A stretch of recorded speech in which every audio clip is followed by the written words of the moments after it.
Greetings, holiday shoppers. There are now 61 shopping days left until Christmas, and you know what that means. That means it's time for another episode of Christmas Creeps, your one-stop shop for holiday movies and TV shows all year round. My name is Joseph Wade. I'll be your host for this evening.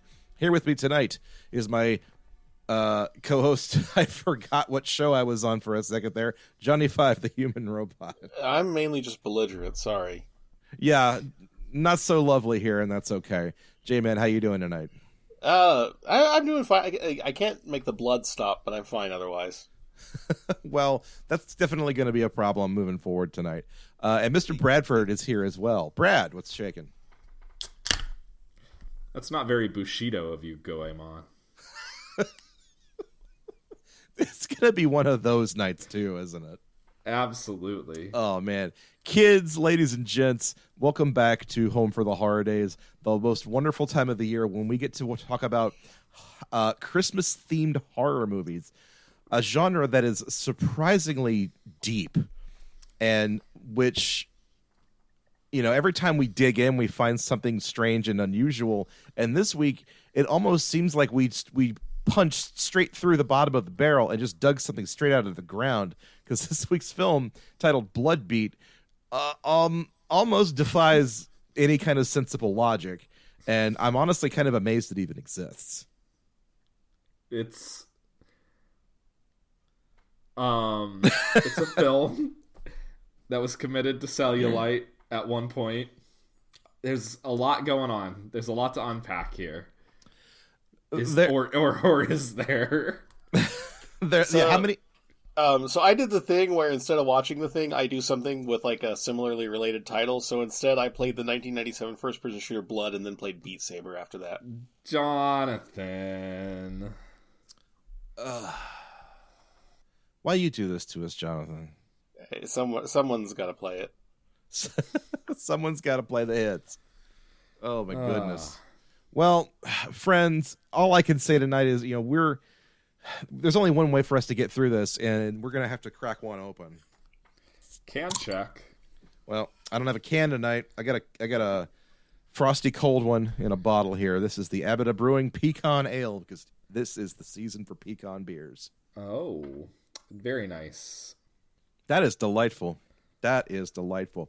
Anybody else have something they would like to share? I have something for the class.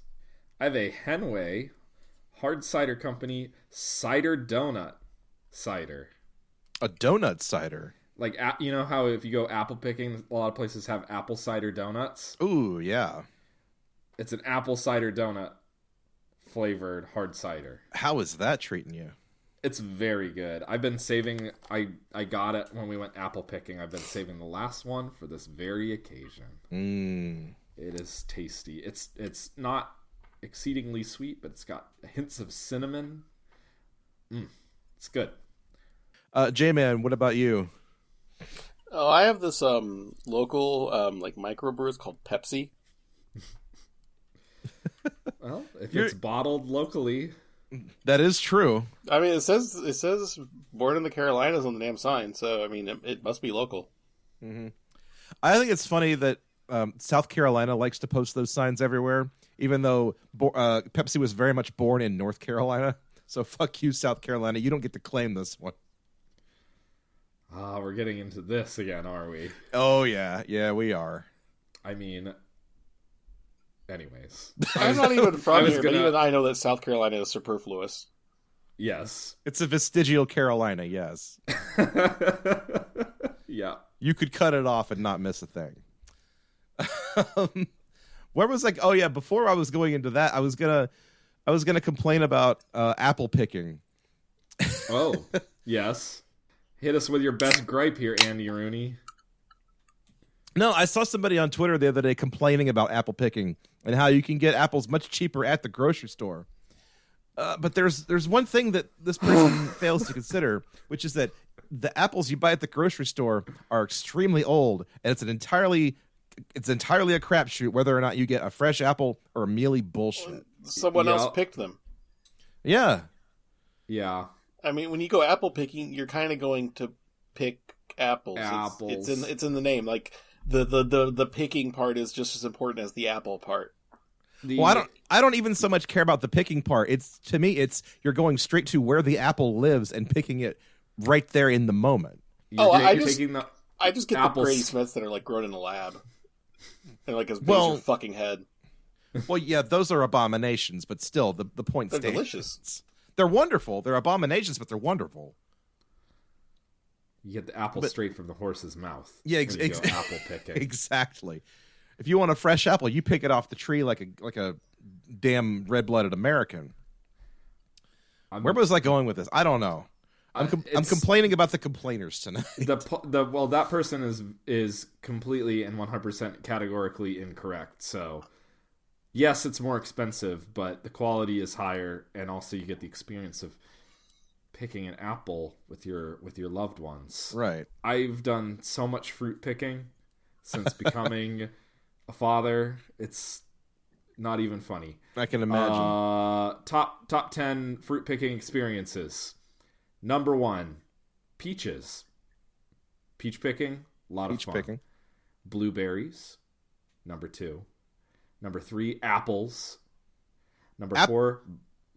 Apples is a good one, yeah. Like anything that you don't have to bend over to pick up, good stuff. Apples is solid. Blueberry was mostly solid because my daughter is blueberry bush height and did most of the picking herself. See, that's perfect. And I got to reap those sweet, sweet rewards. Number 4, blackberries. Excellent. Mm-hmm. Highly recommend going blackberry picking if you can find it. And number 5, tomatoes, because you can make a fine salsa out of tomatoes. That's my top 5 pickin' experiences. Back to you. I would also like to submit my favorite thing about the apple orchards and the apple picking experience, as you kind of alluded to earlier, is all the other things that you get at the apple orchard, such as the apple cider slush. If you can find a place that does an apple cider slush, those are amazing. Yeah, big fan of the eats there. Oh yeah. In addition, the pig races, the jumping pillows, the hay rides, all the accoutrements. Let's give it up for fall, everybody. Oh gosh, best season, 10 out of 10.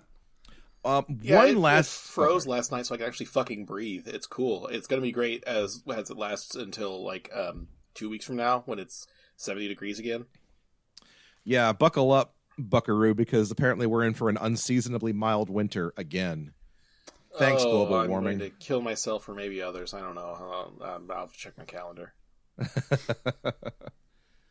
Well, before we hop into tonight's feature film, I do have some holiday candy that I would like to eat before the season turns and I miss my opportunity. I once again have a bag of Brock's candy corn adjacent food stuff. This is the caramel apple mellow creams.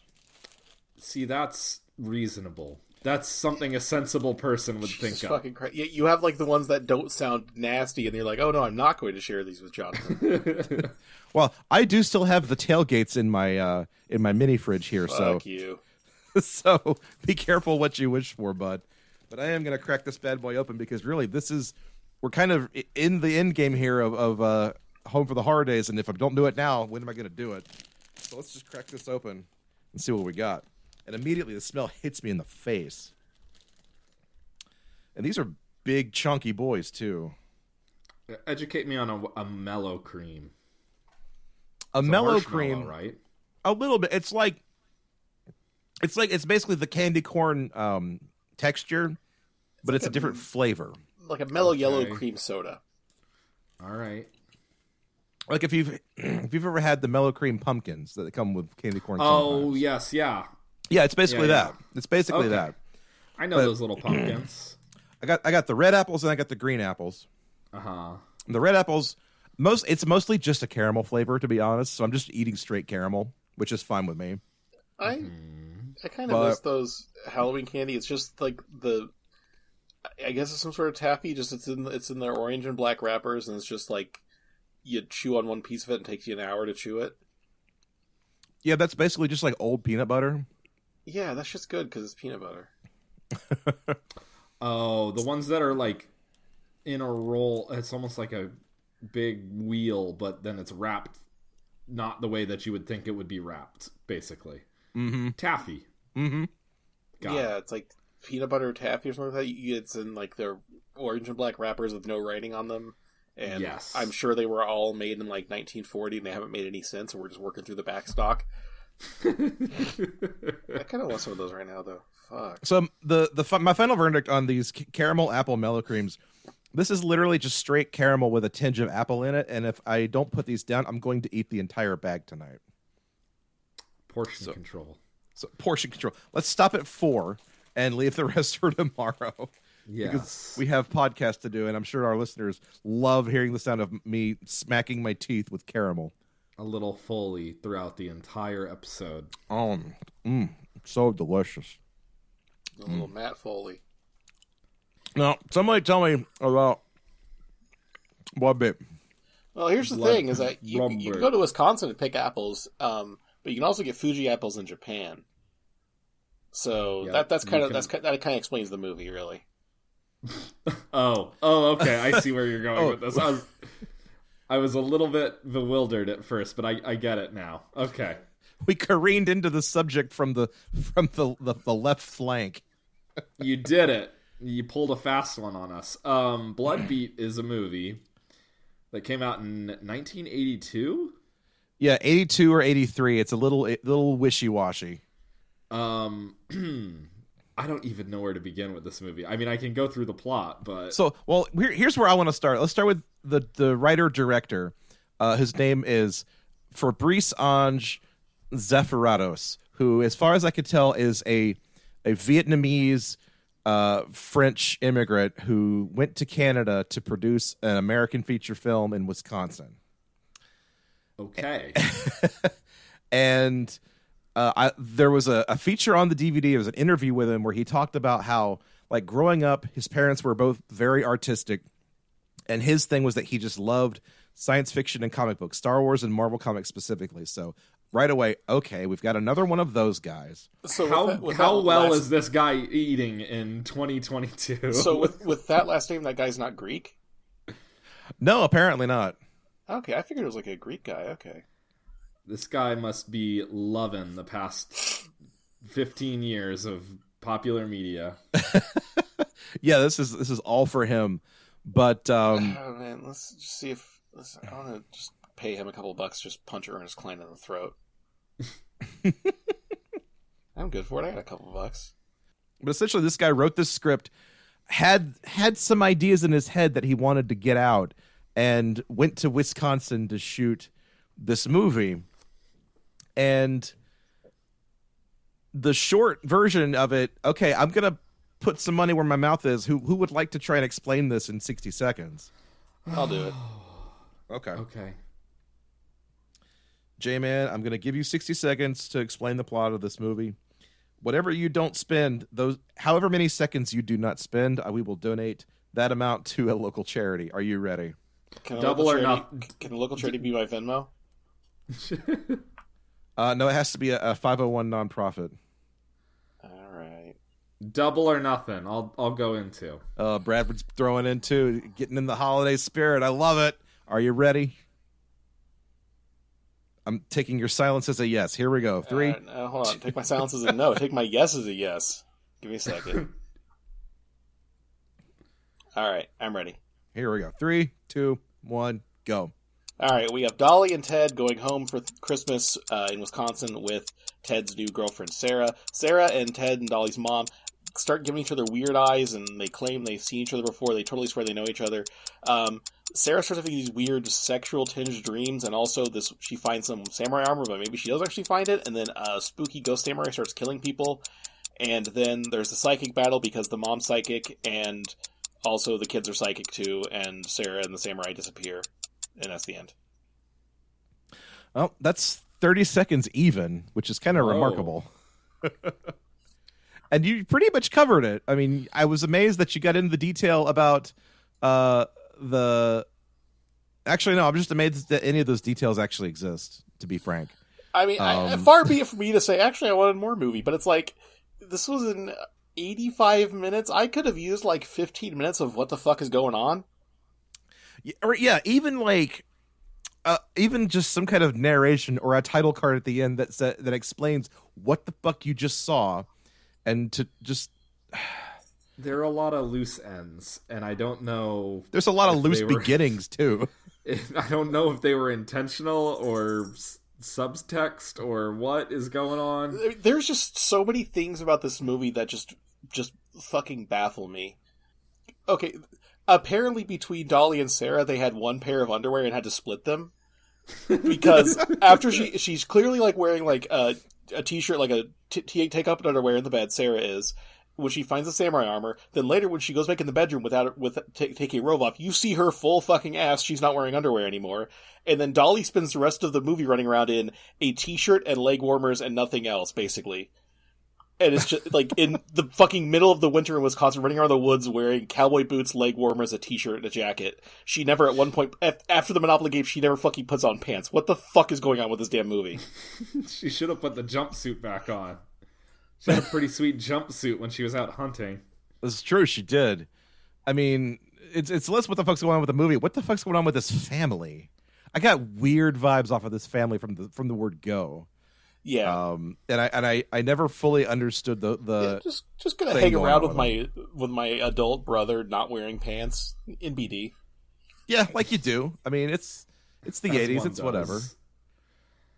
But like right away, I kind of clocked that they were gonna go like the Evil Dead formula, where like a bunch of people go to a cabin in the woods that's very remote, and they get picked off one by one by some supernatural thing. Like that's generally the structure of what's going on here. But within that structure, the things that they're doing are just like nonsensical. It's hard to explain. So there's this thread that runs behind the movie, and can somebody please explain it to me? So Sarah is clearly like sort of meant as the vessel for this samurai ghost that kills people. Right. Correct. Okay. But she like shows up to the house and starts having like visions related to the room. Like at the very start, she's freaked out by the paintings that the mom makes. And then we get like the one jump scare in this movie that I hated. I don't like it. Please put it away. Where the room turns red and a baby cries for a minute. Oh yeah. No, sir, I don't like it. It's like because Ted is explaining a story about how like somebody rented like a psychiatrist or something rented the room prior, but then suddenly moved out, and that's the last we hear of it. And then there's like a picture of a girl, and we're treated to like a couple flashbacks of like the girl holding the samurai sword, but they don't really expound on it at all. Is that supposed to be Sarah? The only sense I can make of any of this fucking shit is, and this is pure just like, maybe this is an explanation that makes shit work type thing. This is not based in any sort of reality whatsoever, you know what I mean? Right. Is if Sarah and the mom, was her name Cheryl? Kathy. If Kathy and Sarah are both reincarnations of like feuding siblings from like ancient Japan. I guess. Okay. But then like there's that scene later where Kathy is like looking at the samurai ghost, and then they show like footage from World War II, and it's like you're back or something. Like yeah, and there's a scene of the samurai like not like just had this dude with a painted face. Yeah, and then no, I thought that was Sarah with a painted face. Maybe it is. I thought at like the end, Sarah puts on the samurai armor, basically. Yes, basically, Sarah's been searching for a man all across Wisconsin. And then like we have all the Buddha statues. Fuck you, that was good. There you go. It's bravo. Oh my god! See that? I'm sorry, that took me a moment. Yeah, that took a moment to sink in. Yeah, that's a thinker. I appreciated it. But it's like, see, just the conversation that y'all just kind of pulled out of thin air, it makes me think that like what actually happened was I sat the two of you down in front of like a video Rorschach test, and you're just explaining the things that you think are going on inside your own heads right now. Because there's no rhyme or reason like there's clearly the outline of a plot that is like happening, but the movie is trying to get us to a different place, but it doesn't know where it's guiding us to. The samurai clearly know each other because they're like, your powers don't work here type shit. Yeah. But then what's going on with Kathy is like, so she's a painter, but it occurs to me that like the only thing she only paints while I'm assuming she's having migraines, and she's painting her migraines. But they're also apparently like psychic visions that she's having. And she has a weird feeling about Sarah because Sarah also has migraines and or psychic visions. And I don't know how those two connect, but also I don't know how either of those connect to the samurai costume that comes to life and kills people. There's that mysteriously appears in a trunk in the room and disappears later. Yes. It's almost like the movie did this on purpose. Like it set everything up and then just extracted the one detail that would have been needed to make the whole thing make sense. And they're just going to let you try and decipher it on your own.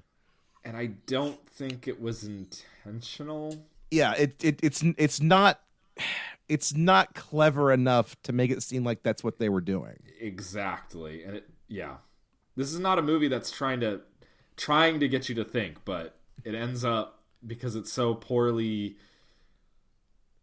constructed or edited or whatever it is. I did learn something from this movie.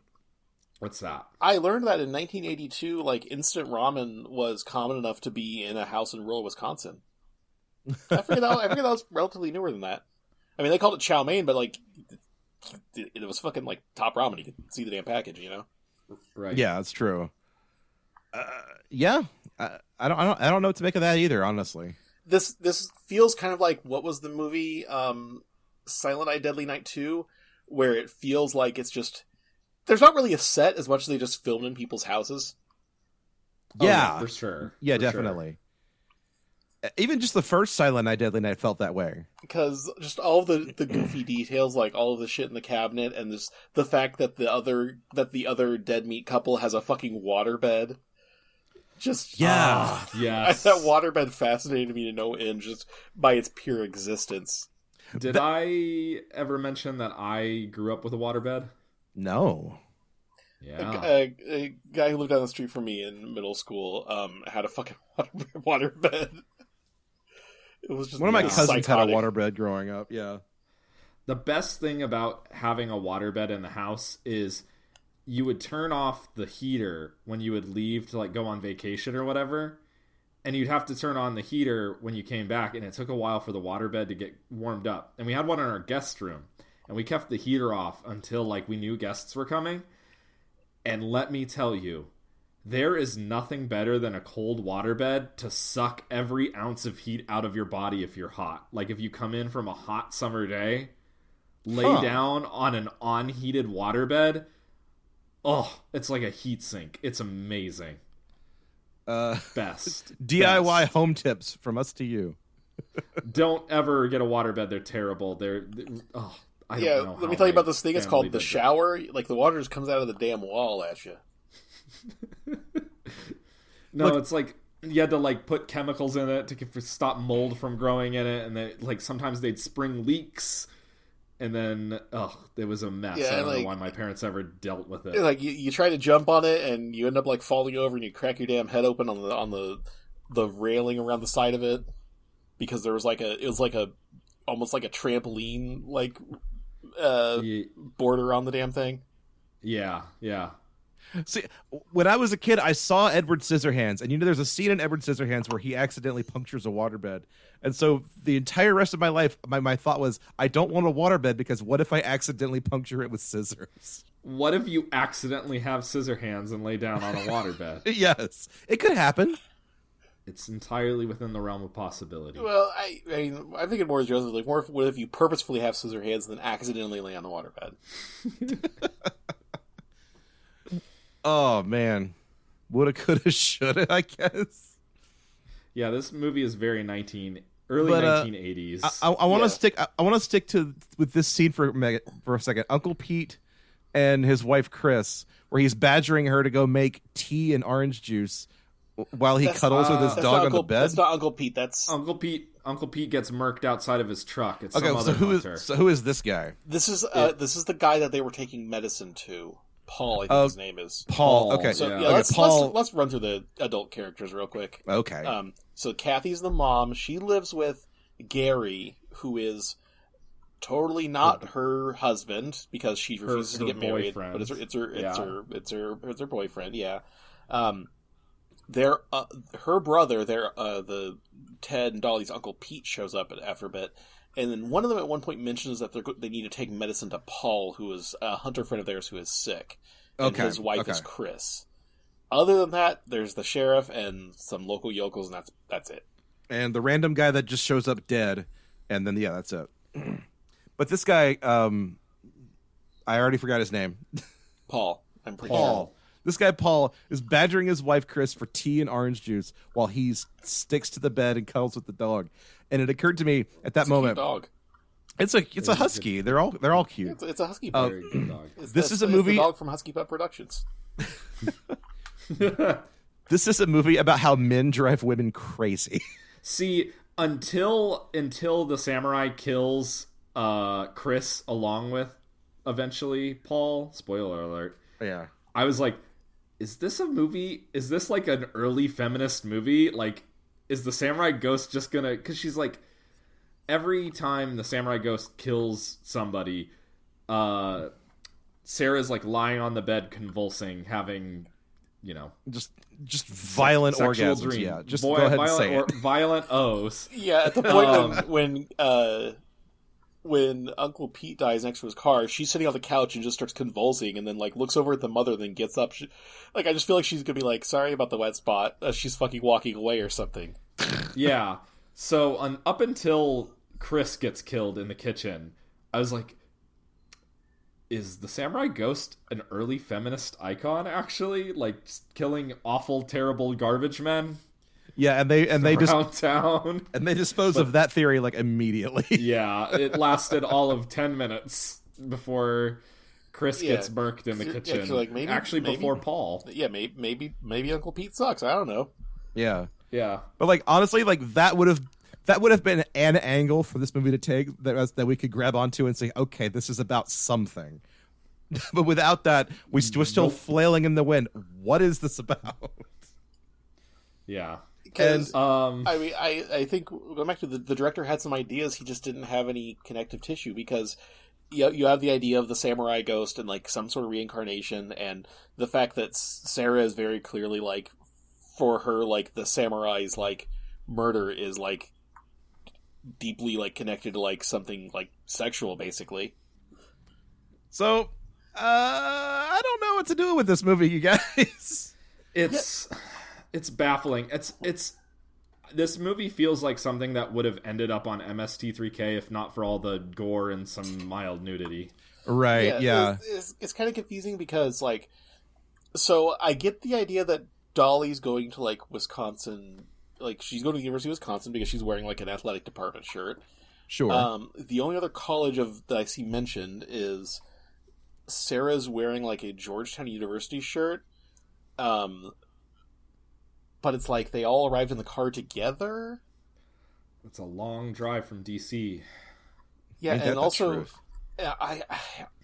if I had to place their ages, this is definitely thinking more about it than the movie did. It seems that Ted is a grad student of some sort, and Dolly is an undergrad, because Dolly still acts like a kid, basically. She's running around under the diving under the tree, shaking gifts and shit like that.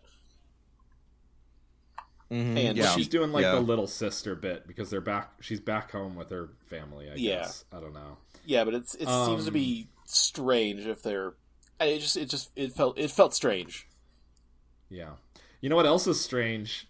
The rando at sort of the beginning of the movie, in the first act of the movie, that just dies while they're hunting, completely unrelated to is it unrelated? It's not a stab wound. No, he's eviscerated or something. Yeah, and nothing else happens with that in this movie except that Sarah is traumatized by it, and maybe that's something. See, I'm trying so hard to give this movie credit. Is that what opens her chakras for like the samurai go? I don't know. Yeah, it's almost like this movie doesn't have a plot as much as it just has a vibe, basically. Yeah. And it very much is a vibe because like the weird sort of minimalist like Moog keyboard score is very striking. Very good. I love the entire soundtrack to it up to the second it uses 042, and even that's not really a point against it because it's just overdone. But I mean, it's 82, so I mean that predates that, I guess. Yeah, this predates Jackass the movie by like 20 years, so we're gonna give that a pass. The score, let's say the score. So stuff written for this movie. Yeah. Oh, chef's kiss, amazing, wonderful. It's funny you mention it's more of a vibe than a plot, and another movie that this reminds me of, a much better movie, mind you. Have either of you seen the Japanese film House? I have, yes, absolutely. And it you have a lot of scenes where the color is like reversed, and this soundtrack, and just like odd, unexplainable phenomena. It reminds me a lot of House in a lot of regards. I could see that, yeah. Like if House is a movie about like what if a Japanese space alien saw the Evil Dead and said I can do that too, this is very much the version of that where it's like a Vietnamese space alien saw Evil Dead and said I can do that too. Yes, it's very much the same kind of vibe, and the weird video effects that they blast onto the screen periodically. I don't know how to describe those because I've honestly never seen that done before that way, so I don't have the language to describe what that looks like. It's hard to describe, but you know it when you see it. That awful jump scare that I don't like. Put it back in the box, please. When the room turns red and the baby cries. Oh yeah.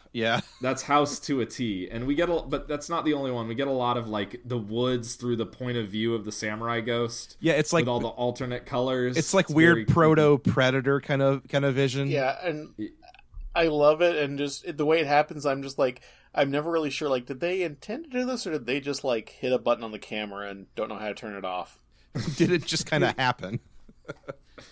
But like the one shot that still strikes me is like it's the one that I keep using in all the GIFs on Twitter is where the samurai opens the door and he's just glowing blue.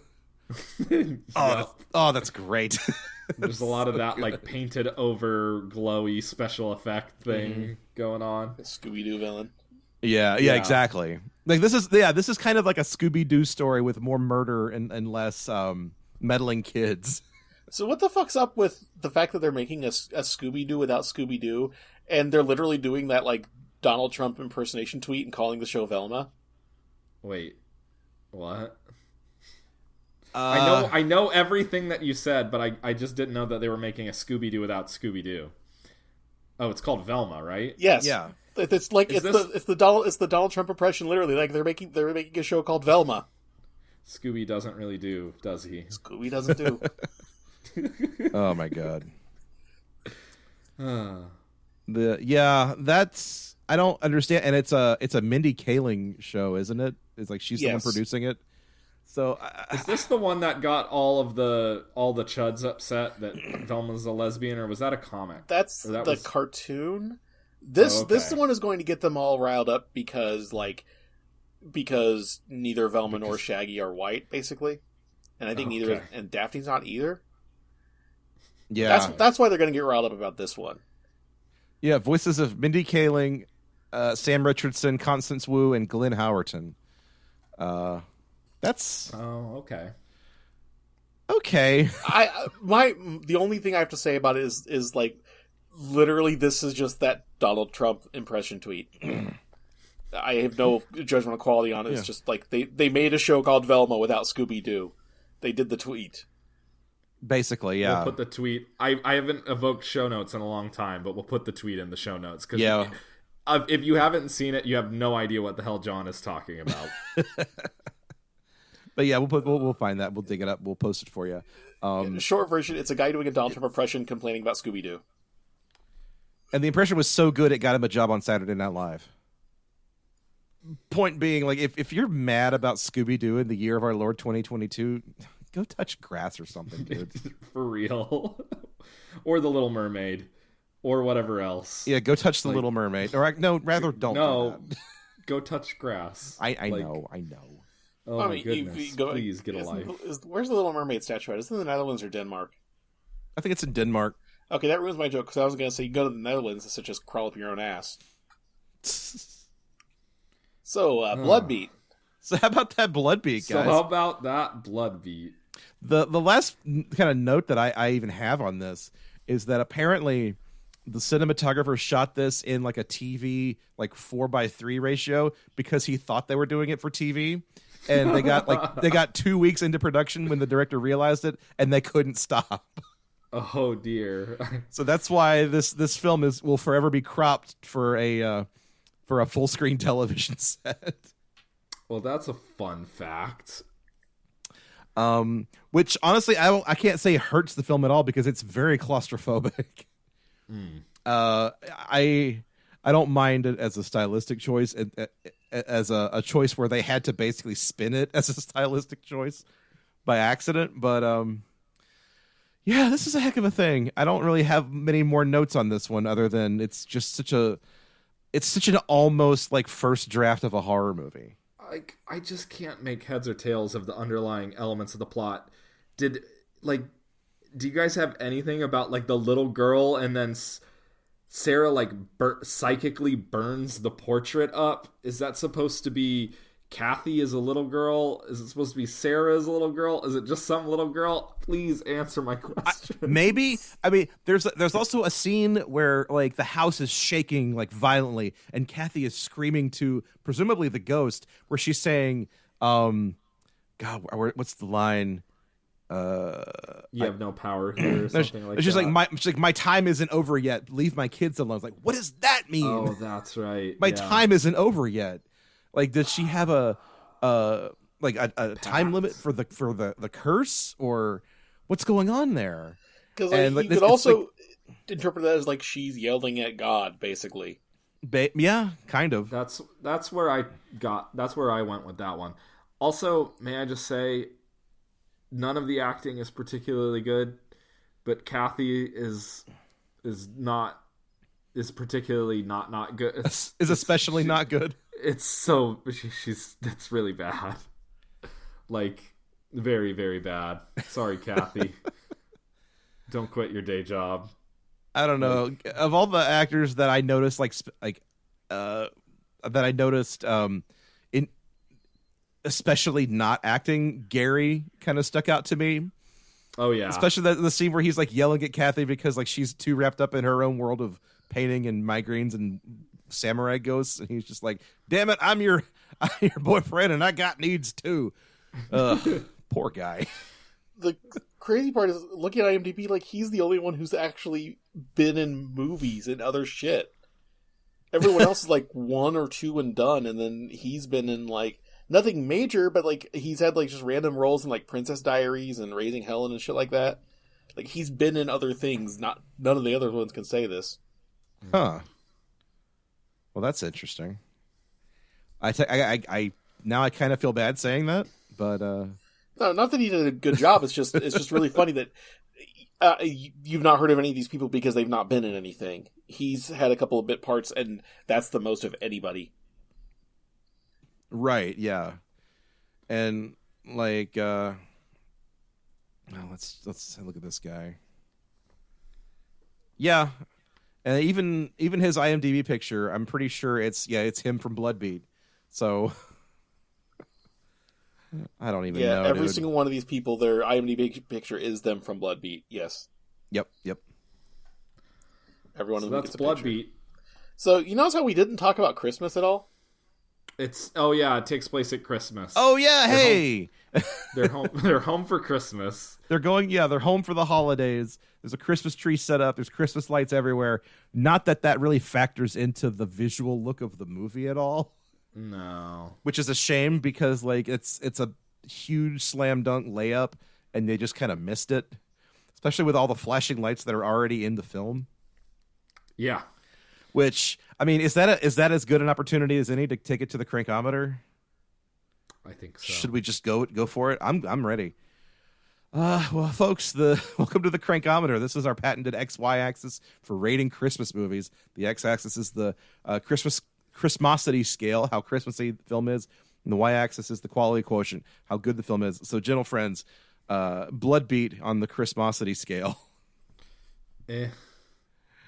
Can we even call it a value neutral? Does it waste the Christmas that it has? Yeah, it's a bit of a missed opportunity.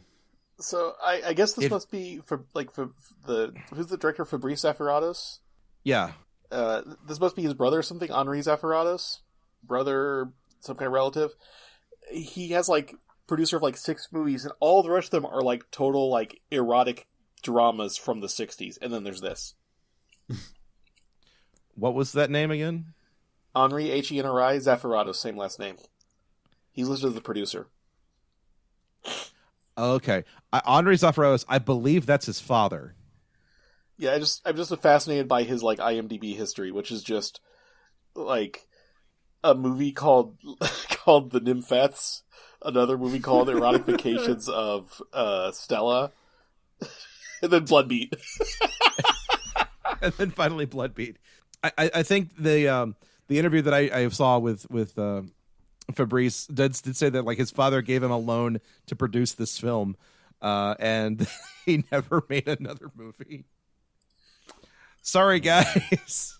Yeah, okay, so yeah, value neutral, I guess, because it doesn't. It's a reason for them to be in. Yeah, people in the don't really farmhouse. come home for other holidays except for maybe Thanksgiving or a funeral or a wedding. You know. I suppose, yeah, but I still want to maybe say a negative one because, you have the Christmas tree, you have the lights, you have the holiday season there. I did when all the shit in the house was going crazy, the Christmas tree shaking around was included in it. I liked that. Okay. That was fine.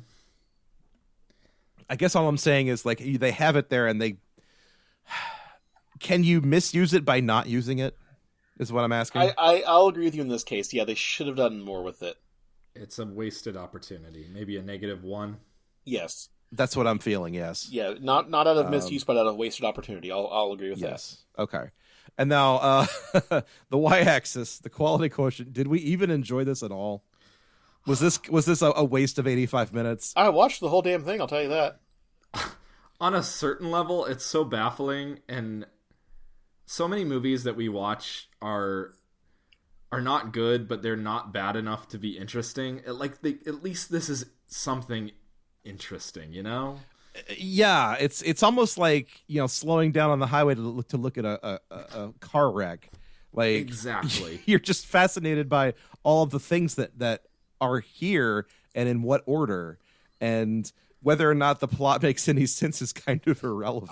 I'll rewatch this before I rewatch Christmas Shoes or the damn Christmas Dragon movie or 90% of the Christmas Dog movies. That's totally fair. And it's like when you go to the Outsider Art Wing in the Smithsonian American Art Museum and you look at the giant temple made out of tinfoil that one man made in his garage over the course of 40 plus years. You think to yourself, I don't know why he did this, but dang, that sure is a temple made out of tinfoil that a man made in his garage over the course of 40 years. It's just I didn't know that I needed somebody to do this. I didn't know that somebody should have done this. But since it already happened, I'm kind of glad somebody did. Exactly. Yeah, exactly. That's where I'm at with this movie. I'm glad that it exists. I don't know that I'll watch it again, but I didn't hate my time with it. I was baffled. This movie is the cinematic equivalent of the biggest ball of twine in Minnesota. Exactly. Jay Bowman from Red Letter Media said that he has a pipe dream of remaking this movie, and I'm really sad that it's just a pipe dream. Oh. See, those guys could make this fun, but I don't know that they could make it interesting. The plot threads and the thematic stuff that's here, there's not enough connective tissue to make any of it make sense. At the same time, that gives you room to work with, because it's not like you're going to it's not like remaking Black Christmas where it's or making Halloween 2 where it's why the fuck did you put a plot and you didn't need one, It's like you need something here. There's nothing here. You need something here. We don't really need to know the why and how everything, but you need to just have something make sense, because it's just like, surprise, they're both reincarnated ancient evil spirits. That's all you need to go off of. Like, they're rivals, they're reincarnations of like rival evil spirits. You don't really need an explanation for that. You just need to know that it is, and that would make everything make sense, you know? Yeah, something. Just give us something to hang our hats on here, is all we're really asking. Like, yeah. There's plenty of room without over-explaining. I'm not asking for the art to explain itself, but I am asking for it to throw us a bone.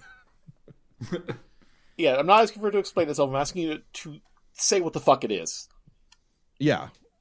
In so many words. I think, like, I guess what I'm talking about, like I said, with Halloween 2, like, Halloween 2 goes overboard with trying to give you a reason for Michael Myers to do shit, when Halloween is just like, nah, he's evil. He sucks. That's all the reason you need, you know?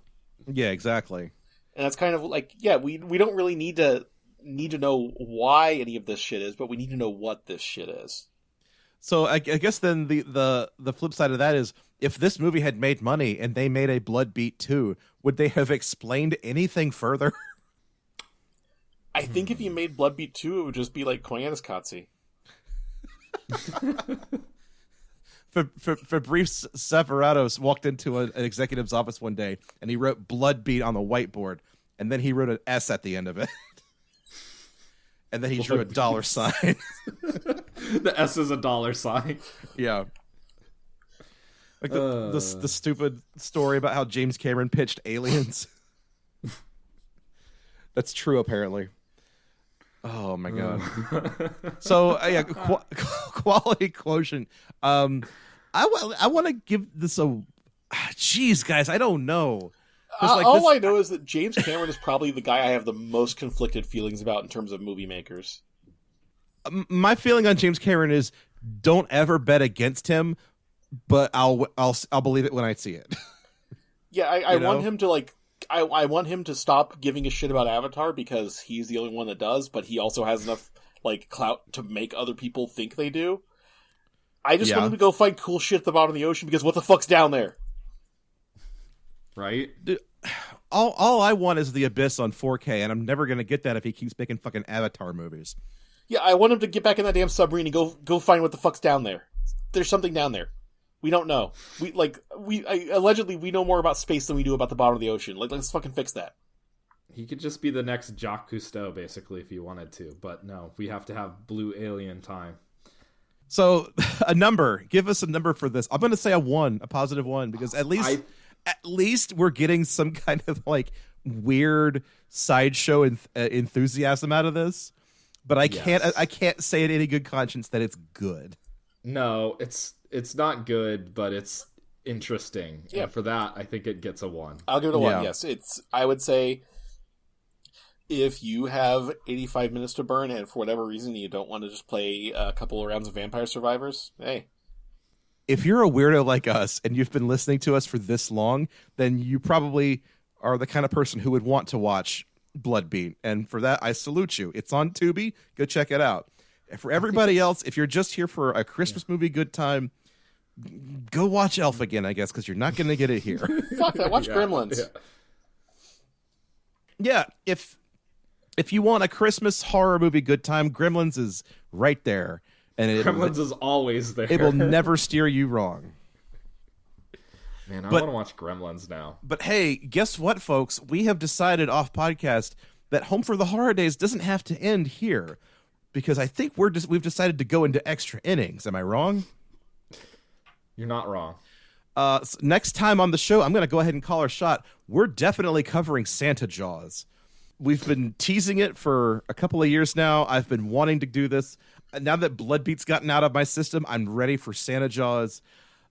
This is the kind of schlock that I think people expect us to do on this podcast, and we're finally going to do it, and I'm so excited. All right, all I'll say is, people what they want. Robert Vince, you got 2 weeks. What do you got, buddy?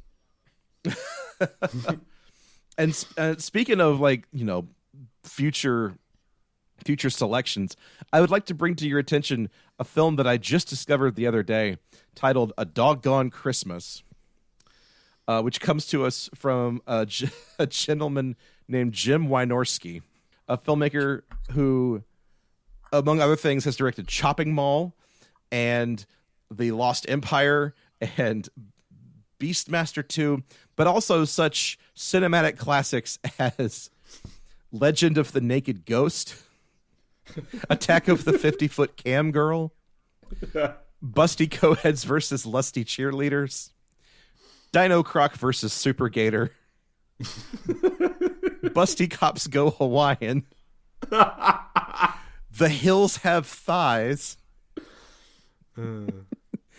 and Invasion of the Hottie Snatchers. This gentleman has gone from like producing 80s horror schlock that's, you know, kind of respectable to producing straight up Skinamax nonsense, and then finally dipped into like a couple of kids' Christmas movies. Because why not? I mean, that seems to be the trajectory, because I'm looking at Robert Vince's thing now. In 1993, he makes Tomcat Dangerous Desires, which is exactly what it sounds like, and it stars Richard Grieco. And then go to 97, and he makes Air Bud. Yep. Cats and dogs. Sounds about right, everybody. So yeah, look for A Doggone Christmas. Maybe next year when we get around to the Dog Days of Summer, we'll cover that one. Who knows? But until then, I think that's going to do it for this episode of Christmas Creeps, unless you guys have anything else that we need to cover real quick. Oh, I see what happened. I'm going to go ahead and complain about this now. What happened with the Dog Farm movies is that the Robert Vince decided to get into the game of making TV shows instead. Because since 2019, he's only made TV shows. Pup Academy, Russell Maniac, Scaredy Cats, Super Pups with a Z on the end, and then Phantom Dogs. Also with a Z on the end? No, only Super Pups has a Z on the end. Okay. Wait, hang on. I'm glad we cleared that up. Wait a minute. Russell Maniac? Yes, I guess it's a sequel to Russell Madness, which was that him as well? It's a TV series sequel to Russell Madness? Oh my God. It must be. I hate it. Thanks, everybody. I hate it. I had to watch Russell Madness for a film review column one time, and it's genuinely one of the dumbest things I've ever seen. I mean, they got an angry letter from WWE about calling the movie WrestleMania, and they didn't let it stop them. That's all you need to know about these assholes. Oh yeah. They're just like, get the thesaurus. We can work this out. Oh boy. Well, folks, that's gonna do it for this episode of Christmas Creeps. Thank you so much for listening to this nonsense train as it pulls into the station. If you'd like to get at us on the internet any way you'd like, we're on Twitter at I keep doing the other show. Yeah, where you can go to @OST Party, and then you can click on Joe's thing, and then it'll eventually lead you back to Christmas Creeps. It's in his profile text. Yeah, that'll work. No, you can tweet at us at Christmas Creeps. You can find us on Facebook at Christmas Creeps. We're also on YouTube and Apple Podcasts. Anywhere you get podcasts, go find us and leave us a star rating and a review. We would love you and appreciate you from here till doomsday. But until next time, folks, I've been Joseph Wade for Christmas Creeps. I'm Bradford. I'm Johnny 5, the Human Robot. Go buy and play Vampire Survivors on Steam. You should have bought it yesterday when the price was lower, but you should buy it now. It is a good, fun game, and it's like $4. Yeah, it was like $1 before, but it's still $4 of a good time. Good stuff. I have played 102 hours off of my $2 purchase. Goodness gracious. And I'm still not done with the fucking game either.